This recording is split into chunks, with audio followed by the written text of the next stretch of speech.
સુરત શહેર cyber crime cell દ્વારા મોટી કાર્યવાહી કરતા સાયબર ફ્રોડ કરતી આંતરરાષ્ટ્રીય ગેંગને મદદરૂપ થતી ટોળકીનો પર્દાફાશ કરવામાં આવ્યો છે.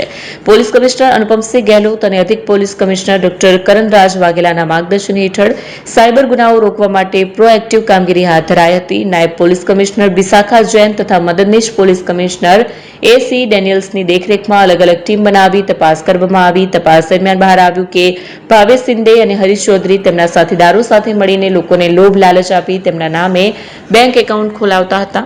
આ એકાઉન્ટની કીટ અને સિમ કાર્ડ કમિશન પર મેળવી દુબઈ મોકલાતા હતા અને સાયબર ફ્રોડના નાણાં ટ્રાન્સફર કરવા માટે તેનો ઉપયોગ થતો હતો. નેટ બેન્કિંગ અને એટીએમ મારફતે પૈસા ઉપાડી देशના विविध ભાગોમાં પહોંચાડવામાં આવતા હતા.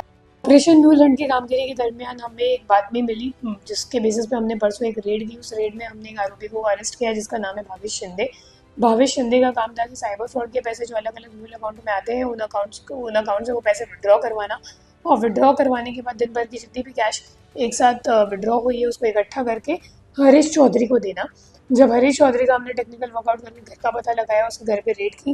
उसके घर पे रेड करने में वो तो नहीं मिला, लेकिन उसके रूम को जब हमने सर्च किया तो हमें 18.5 लाख रुपए cash counting machine, 40 SIM card और 35 बैंक अकाउंट की डिटेल्स मिली. 35 बैंक अकाउंट की डिटेल्स को जब हमने एनसीआरबी पोर्टल पर देखा है तो 47 करोड़ 44 लाख के फ्रॉड, कुल 56 फरियाद उसमें दाखिल हुए हुए हैं.